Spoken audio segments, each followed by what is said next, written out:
of dharma. So what is dharma?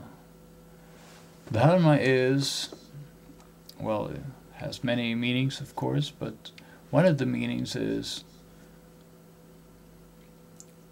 morality, you could say, or obligation, or duty, or religion, or something like that. There's something about dharma that we should do. We should do something as human beings. There's something about our capacity as human beings, our intelligence, and that we should do something. So dharma. So all right, so dharma-ksetre. So in the field, or on the field of dharma, of obligation,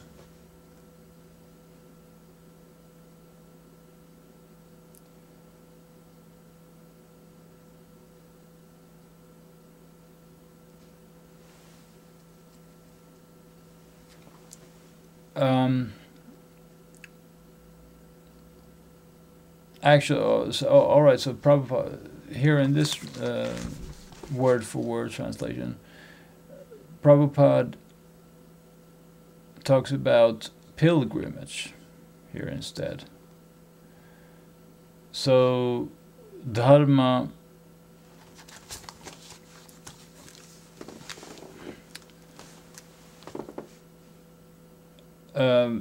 he thinks dharma is a place, the place on the or it's a place of pilgrimage, but that's okay. So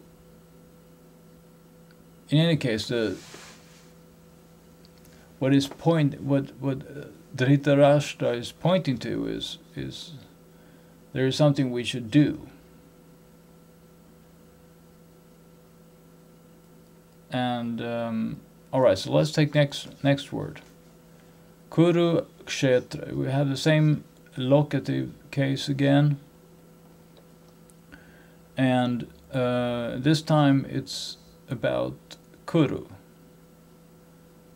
And Kuru is, of course, a dynasty, a family of influential persons, and so in the field of the Kurus, and also, of course, Kuru-ksetra is also a place, an actual city in the northern India. So we could say this means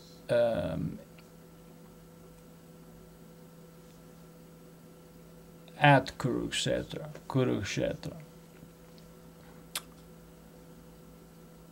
All right, let's take the next line here. Samavetaa yuyutsavah.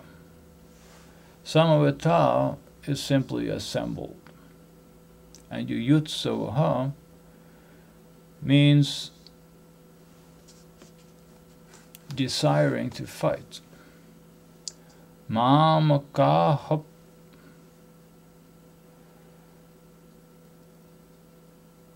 So that means my party, my sons, Dhritarashtra's sons, that is.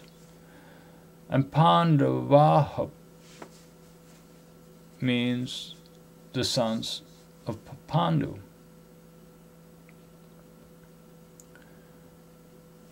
Chaiva is, of course, two words. It's cha and eva, certainly. And kim means what? Kimakurvata. Did they do? It's It's imperfect. And Sanjaya, it's vocative, it's O Sanjaya. So the translation is, Dhritarashtra said, O Sanjaya, after my sons and the sons of Pandu assembled in the place of pilgrimage at Kuru-ksetre, desiring to fight, what did they do?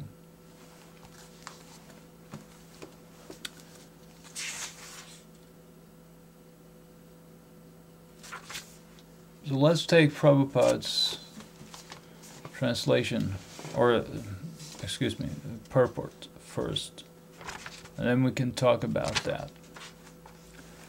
Bhagavad-gita is the widely read theistic science summarized in the Gita Mahatmya, glorification of the Gita.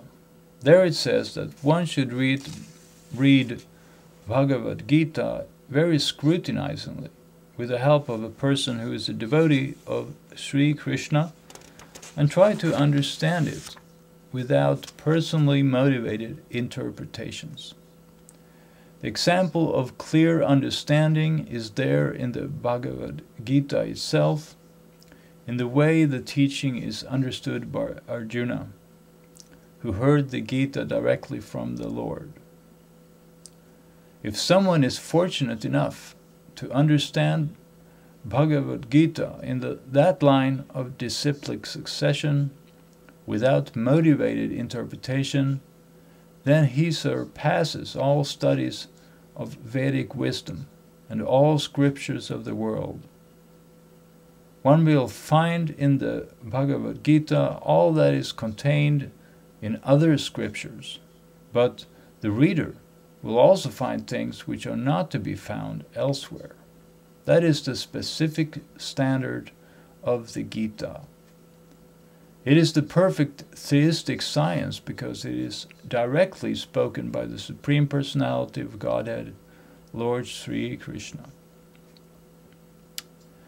The topics discussed by Dhritarashtra and Sanjaya, as described in the Mahabharata, form the basic principle for this great philosophy. It is understood that this philosophy evolved on the battlefield of Kuru-ksetre, which is a sacred place of pilgrimage from the immemorial time of the Vedic age. It was spoken by the Lord when he was present personally on this planet for the guidance of mankind. The word dharma-ksetre, a place where religious rituals are performed, is significant because on the battlefield of Kuru-ksetre, the Supreme Personality of Godhead was present on the side of Arjuna. Dhritarashtra, the father of the Kurus, was highly doubtful about the possibility of his son's ultimate victory. In his doubt, he inquired from his secretary Sanjaya, what did they do? He was confident that both his sons and the sons of his younger brother Pandu were assembled in that field of Kuru-ksetre for a determined engagement of the war. Still, his inquiry is significant. He did not want a compromise between the cousins and brothers, and he wanted to be sure of the fate of his sons on the battlefield. Because the battle was arranged